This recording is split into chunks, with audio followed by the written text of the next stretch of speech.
ऊर्जा विभागाच्या संदर्भात स्मार्ट मीटरच्या संदर्भात जी काही बोंबाबोंब आहे, जी काही आरडाओरड आहे अध्यक्ष महोदय, ती अत्यंत प्रत्येक माणूस हा वैतागलेला आहे। आपले गिरीश व्यास भाऊ माजी आमदार, त्यांना 14 बिल आला, त्यांनीच तक्रार दिली, माजी आमदार विधान परिषदेचे। आज स्मार्ट मीटरमुळे गरीब माणसाचं आता जगणं कठीण झालंय।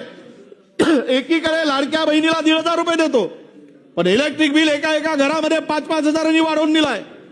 या स्मार्ट मीटरनी लोकांचं जगणं कठीण केलं अध्यक्ष महोदय।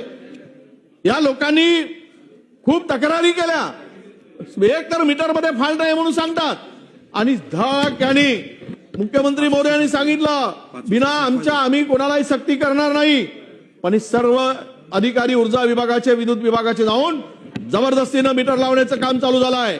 मी तुम्हाला सांगतोय, तो मीटर ज्या पद्धतीनं फिरतोय आणि लोकांची डोकी सुद्धा त्या पद्धतीनं फिरतायत।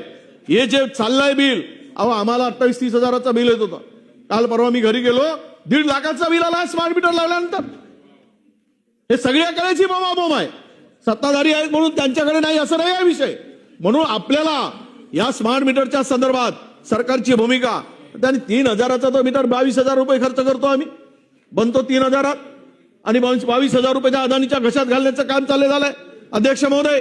म्हणून माझी विनंती आहे की या स्मार्ट मीटरच्या संदर्भात जी काही आकडेवारी आता पुढे आली, तक्रारी नाहीत, तक्रारी प्रत्येक जण करतोय, त्या संदर्भातची चौकशी करा आणि यातून या लोकांना आपण मुक्ती द्या अशी मागणी करतो। आणि खरं तर बोलायला वेळ 4-5 विषय, 1 तासभर तरी बोलायला दिला पाहिजे, इतके गंभीर विषय।